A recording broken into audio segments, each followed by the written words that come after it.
1759 Arthur Guinness അയർലൻഡിൽ സ്ഥാപിച്ച Guinness brewery പ്രശസ്തമായ ഒരു ആൽക്കഹോളിക് കമ്പനിയാണ്. ഈ കമ്പനിയുടെ MD സർ ഹ്യൂഗോ ബീവറാണ് ലോക റെക്കോർഡുകൾ രേഖപ്പെടുത്താൻ ഒരു പുസ്തകം എന്ന ആശയത്തിന്റെ പിറവിക്ക് പിന്നിൽ. 1951 നവംബർ 10 സർ ഹ്യൂഗോ ബീവർ വേട്ടയ്ക്കായി വനത്തിൽ സഞ്ചരിക്കവേ ഒരു പക്ഷിയെ വെടിവെക്കാൻ ശ്രമിച്ചു. എന്നാൽ ഈ പക്ഷി വേഗത്തിൽ പറന്നുപോയി. അപ്പോഴാണ് ഏറ്റവും വേഗത്തിൽ പറക്കുന്ന പക്ഷി ഏതായിരിക്കും എന്ന ചിന്ത അദ്ദേഹത്തിനുണ്ടായത്. ഈ ആശയം അദ്ദേഹം മറ്റുള്ളവരുമായി പങ്കുവെക്കുകയും അത് ചില തർക്കങ്ങളിലേക്ക് വഴിവെക്കുകയും ചെയ്തു.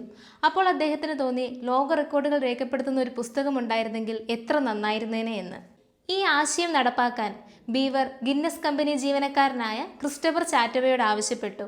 ഇദ്ദേഹം ലോക റെക്കോർഡുകളും മറ്റും ശേഖരിക്കുന്നതിനായിട്ട് തൻ്റെ അർദ്ധ സഹോദരങ്ങളായ നോറിസ്, മക്കുർട്ടർ എന്നിവരെ ചുമതലപ്പെടുത്തുകയായിരുന്നു.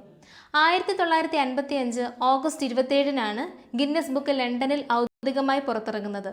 പ്രസിദ്ധീകരിച്ച ആ വർഷം തന്നെ ഈ പുസ്തകം ബെസ്റ്റ് സെല്ലറായി തിരഞ്ഞെടുക്കപ്പെട്ടു. ഈ പുസ്തകത്തിന് ഗിന്നസ് എന്ന പേരുകൂടി ചേർത്തത് ഗിന്നസ് MD ആയ ബീവറിന്റെ താല്പര്യപ്രകാരമായിരുന്നു. ഇപ്പോഴിത് ഒരു റഫറൻസ് ഗ്രന്ഥം കൂടിയാണ്. ലോകത്തെ വിവിധ ഗ്രന്ഥശാലകളിൽ നിന്നും ഏറ്റവും കൂടുതൽ മോഷണം പോയ പുസ്തകം കൂടിയാണിത്. ഇതും ഒരു ഗിന്നസ് റെക്കോർഡാണ്. 2025 70 വർഷം പൂർത്തിയാകുന്ന ഗിന്നസ് ബുക്ക് 40 ഭാഷകളിലായി 100-ലധികം രാജ്യങ്ങളിൽ പ്രസിദ്ധീകരിക്കുന്നു.